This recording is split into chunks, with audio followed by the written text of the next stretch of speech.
রাজধানীর মগবাজারে বাংলাদেশ জামায়াতে ইসলামীর কেন্দ্রীয় কার্যালয়ে ১১ দলের জরুরি বৈঠকে অংশ নিতে মঙ্গলবার রাতে একে একে আসেন দলগুলোর শীর্ষ নেতারা।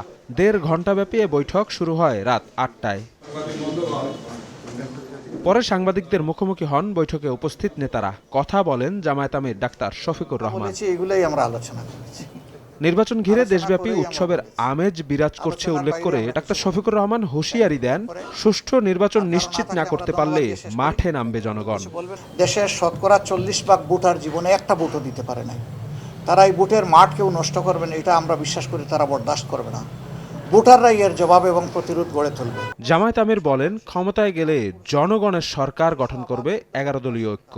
এই সরকার কোনো দলের হবে না, এই সরকার কোনো গোষ্ঠীর হবে না, এই সরকার কোনো পরিবারের হবে না, এই সরকার হবে জনগণের সরকার ইনশাআল্লাহ। জুস রাখতে আমার পছন্দ স্টাইলিশ ও ফুড গ্রেড আরএফএল চপ। জুস রাখার জোশ চপ। এর আগে জামায়াতের কেন্দ্রীয় কার্যালয়ে আসেন ইইউ, ভারত, পাকিস্তান সহ একাধিক দেশের পর্যবেক্ষক ও প্রতিনিধি দল। বিকেল পর্যন্ত দলটির নির্বাচন পরিচালনা কমিটির সঙ্গে ধারাবাহিক বৈঠকে অংশ নেয় তারা।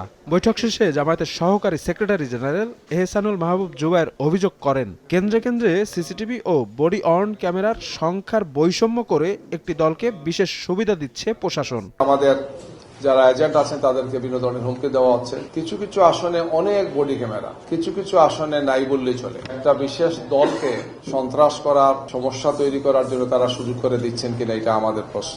এ সময় জামায়াত আমিরকে নিয়ে একটি গোষ্ঠী ধারাবাহিক অপপ্রচার চালাচ্ছে বলেও অভিযোগ করেন এই জামায়াত নেতা।